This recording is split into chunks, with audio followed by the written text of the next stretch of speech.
asking effective questions, all except one of the following practices should be followed. All shall be followed except one. A. If students are unable to respond, give them the correct answer to save time.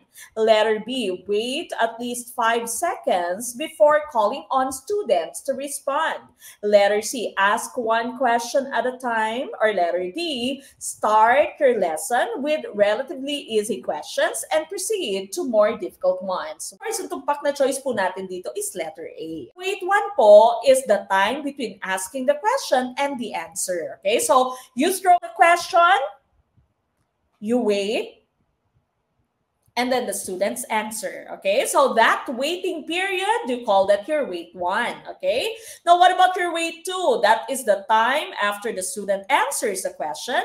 This wait time allows for an extended response. Okay, wait two naman po is between you and the answer of the student. Okay, so now the student answers, you wait, and then you respond, okay? You wait, and then you react, no? So this now allows for an extended response. Ayan na, mag-extend ka na ng response mo, mag-explain ka na ulit, magdadagdag ka ng necessary information, okay? So that's wait one at wait two.